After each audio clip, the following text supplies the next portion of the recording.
She was born into poverty, faced abuse as a child, and by 14, she had already run away from home. The world expected her story to end in silence. Instead, she built a voice so powerful it reached millions every single day.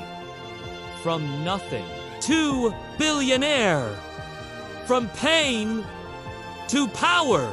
This is the story of Oprah Winfrey. Kosciuszko, Mississippi, 1954. A small rural town in the American South. Oprah wasn't born into opportunity, she was born into struggle. Raised by her grandmother in extreme poverty, she wore dresses made from potato sacks. There was no luxury, no comfort, just survival. But even as a little girl, Oprah had something rare, a voice. She would read aloud in church, speak with confidence far beyond her years, captivate people without even realizing it. By age 3, people called her the preacher. But life wasn't kind. At 6, she moved to Milwaukee to live with her mother. That's when everything changed. Oprah faced abuse. Not once, but repeatedly by people she should have been able to trust.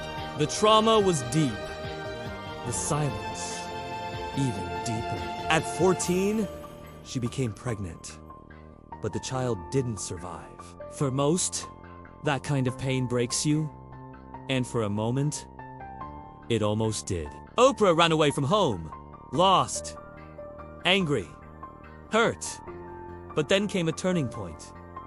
Her father, she moved to Nashville to live with him. And for the first time in her life, there were rules, structure, discipline, education. Her father demanded excellence, and Oprah rose to it. She focused on school, found a voice again, discovered her power.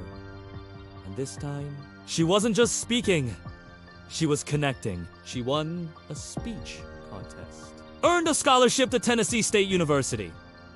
And then, at just 19 years old, she got her first job in media, a news anchor. But it didn't go as planned. Oprah was told she was too emotional, too expressive, too different. She didn't fit the traditional mold of a news anchor, so they removed her. For many, that would have been the end. But for Oprah, it was redirection. She was moved to daytime television, a small talk show in Chicago called AM Chicago. At the time, it was failing. Low ratings, no attention, no expectations. But Oprah did something no one else was doing. She didn't just interview people, she felt them.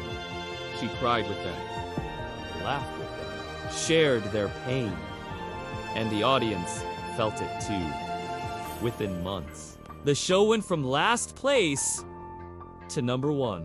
It was renamed The Oprah Winfrey Show. And just like that, a new kind of television was born. Oprah wasn't just a host. She was a mirror. People saw themselves in her. Their struggles, their fears, their dreams, and they trusted her. The show exploded. Millions of viewers. National syndication. Global influence. For 25 years, she dominated daytime television. But Oprah didn't stop there. She built an empire. Harpo Productions. A company where she owned her content, something almost unheard of at the time. Especially for a black woman in media. She acted in films. The Color Purple earned her an Academy Award nomination. She launched a magazine. Oh! The Oprah magazine! Then came the Oprah effect. A single recommendation from her could turn a book into a bestseller overnight! A product into a global phenomenon. Her influence wasn't just big, it was unmatched.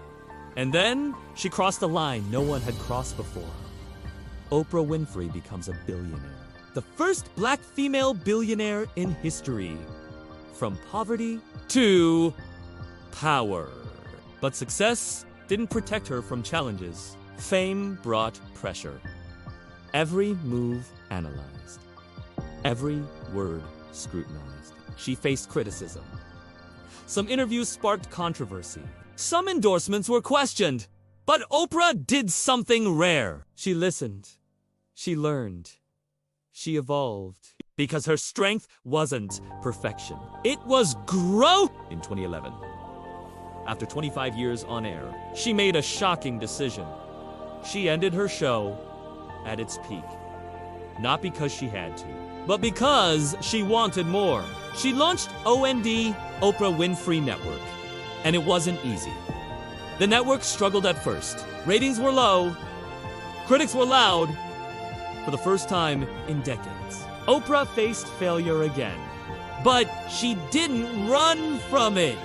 She leaned in, rebuilt, refocused, recommitted, and slowly, OWN found its footing. Because Oprah understood something. Success isn't permanent. You have to earn it. Again and again. Today, Oprah Winfrey is more than a media mogul.